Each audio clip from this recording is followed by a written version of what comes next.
Tem mais uma do Tio Fat. Ele mandou aqui. Fala, turma. Doutor, é verdade que atualmente os níveis de testosterona nos homens vêm caindo? Queria perguntar quais seriam as possíveis causas e também perguntar maneiras de aumentar esse hormônio naturalmente. Abraço. Pô, fantástico, cara. Fantástica pergunta. Cara, você sabe, tem um trabalho muito interessante, né? Que eu não lembro quem é o autor desse trabalho, mas eles estudaram a testosterona de uma galera, né? E viram realmente que os níveis estão caíram muito, e tem muitos os porquês, né? Tem um trabalho, inclusive, que fala até da questão em relação a nossa testosterona e estilo de vida, né? Que as pessoas casadas têm menos testosterona, que as pessoas solteiras têm mais testosterona. Mas existem muitas coisas que impactam aí no nosso nível de testosterona. Com certeza o estilo de vida é uma das principais. Em geral, o que a gente supõe é que os homens caçadores e coletores, eles tinham uma testosterona muito mais alta. Aí você fala, pô, mas como é que os caras sabem isso? Existem algumas demonstrações de testosterona quando você acha, por exemplo, esqueletos. Então, a pessoa que tem essa barra frontal aqui, o esqueleto que tem essa barra frontal mais acentuada, se correlacionam a níveis mais altos de testosterona. Então, tem algumas peculiaridades do homem que tem mais testosterona que você vê em escavações. Então, que você pode saber um pouco da testosterona do passado. Então, sim, provavelmente na caça e na coleta, e no estilo de vida onde a gente tinha um estilo de vida mais nômade, nossa testosterona era mais alta. E inclusive tem muitas teorias do porquê isso. Não só o estilo de vida, como existia um dismorfismo, a diferença entre homem e mulher maior, né? Então existiam, né, mais disputas. Provavelmente a gente tinha, né, um mundo mais violento, a gente tinha um estilo de vida mais violento. E isso fazia com que a nossa testosterona porrasse. Então você imagina na época lá do Alexandre o Grande, os caras no exército, os caras passavam um ano inteiro, cara, preparando para matar o outro, para enforcar, cortar com a espada, né? Isso, cara, faz com que a testosterona do caboclo ali, cara, fica com a testosterona nas alturas, porque o estímulo que você dá pro organismo, ele impacta muito na sua produção hormonal. Hoje a gente sabe, por exemplo, que um treino intervalado de musculação aumenta a testosterona. Depende do tipo de treino que você faz, você aumenta mais ou menos a testosterona. Então, se você, por exemplo, tem uma competição, uma vitória, você aumenta a testosterona. Se você vai fazer teu espetáculo lá e brilha, pô, todo mundo sai rindo pra caramba, não sei o quê. Cara, vitória, aumenta a testosterona. Você chega em casa violento. Então, tem muitas coisas comportamentais que podem dar uma impulsionada na nossa testosterona. E que hoje, pelo nosso estilo de vida, a gente diminuiu muitas coisas que estimulam a nossa testosterona. Então, tem um trabalho muito interessante mostrando que depois de espalhar aí grande parte dos mandamentos do catolicismo, onde a gente saía de uma época que a gente vivia em um tipo de relacionamento um pouco mais frouxo, um pouco mais solto, quando a gente teve a população que a gente chama de industrializada, ocidental e etc., surgiu também muitos conceitos juntos do catolicismo que a gente começou a implementar na prática, que era casar uma vez só. Se você separasse, você era praticamente expurgado ali da religião.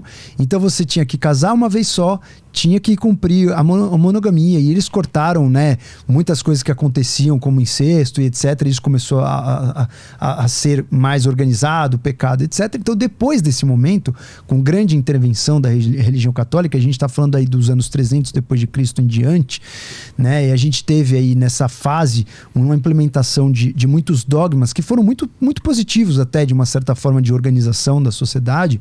A gente teve um outro estilo de vida. Então, a gente realmente casou mais, ficou todo mundo mais monogâmico, todo mundo num sistema mais organizado, mas o homem já não precisava tanto assim sair, matar o outro, caçar, conquistar outras mulheres. Então isso fez com que a nossa testosterona, a partir da implementação aí de muitas influências religiosas, a nossa testosterona caísse. Então primeiro veio a agricultura e depois vieram as religiões, principalmente religiões monogâmicas, que contribuiu com a nossa testosterona cair. Então hoje a gente sabe por alguns trabalhos que o homem casado tem uma testosterona mais baixa do que o homem solteiro.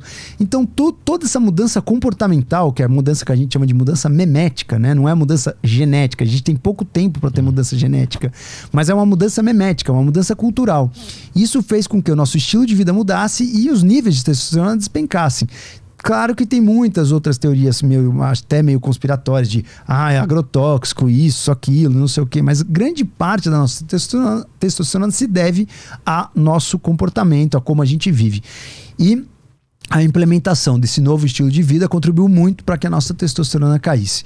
Então tem muitos estudos legais disso, muitos estudos bacanas, e eu não acho necessariamente isso algo tão preocupante, uma vez que realmente hoje o homem que tem uma testosterona muito alta, ele precisa ter um pouco de cuidado, né? No sentido de a testosterona leva o homem a correr mais risco, a fazer coisas mais arriscadas, e isso eu acho a testosterona fantástico, né? Eu só estou dizendo em termos sociais, e isso a gente precisa ter um pouco de cuidado. O cara que tá, né, cabra macho lá, loucão, com a testosterona nas alturas, ele precisa ter um pouco de cuidado com as atitudes dele, porque hoje muitas atitudes que no passado não eram atitudes, né, que você tinha um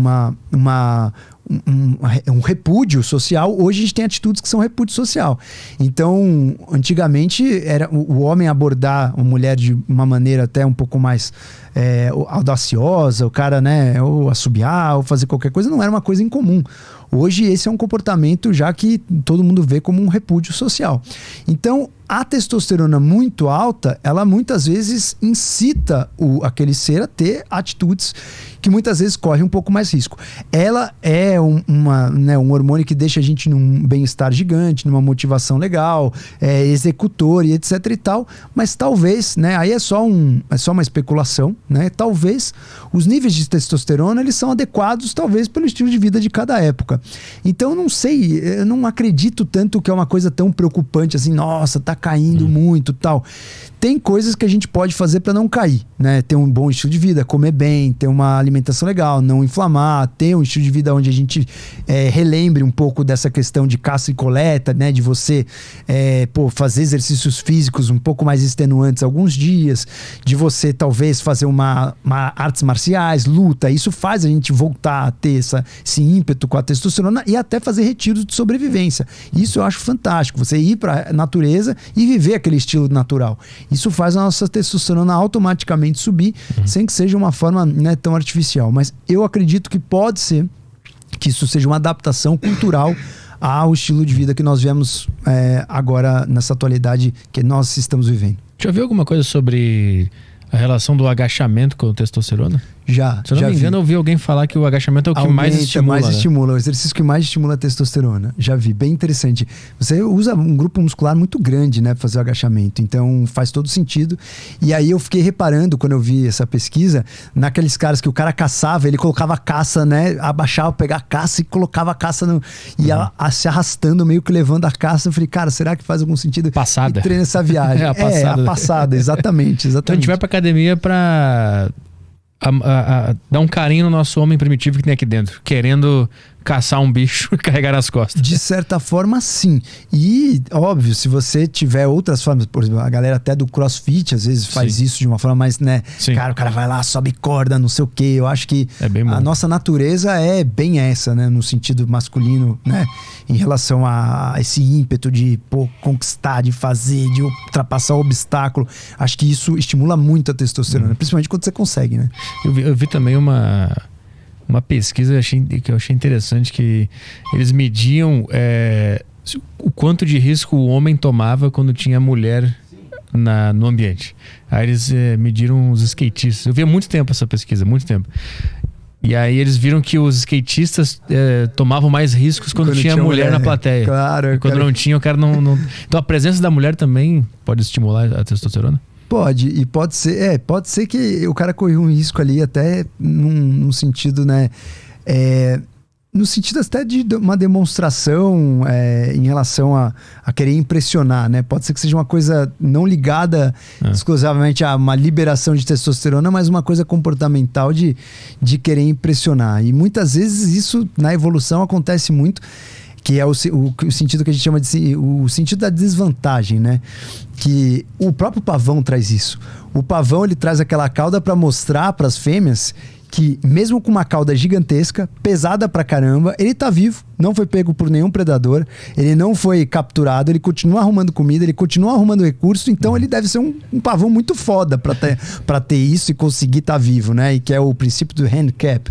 Então isso acontece também com os seres humanos, né? O cara vai lá na noitada, fecha o maior camarote, pô, explode champanhe, não sei o que, a mulher vê isso, bom, se o cara tá gastando essa grana aqui, é porque existe, né, uma capacidade maior do que isso. Então, é aquele famoso sentido da desvantagem. É claro que a gente não pensa nisso, né? Sim.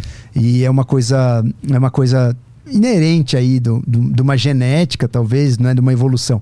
Mas é uma coisa que talvez esteja intrínseca num comportamento e que a gente quer mostrar uma certa desvantagem ou que a gente quer mostrar um truque que muitas vezes não serve para nada, para sobrevivência, mas se eu consigo fazer isso, significa que eu sou, né, diferenciado, eu sou mais foda em algumas outras coisas. Então, esse princípio ali no skatista, o cara, vou mostrar que eu faço a melhor pirueta aqui, que eu vou me destacar.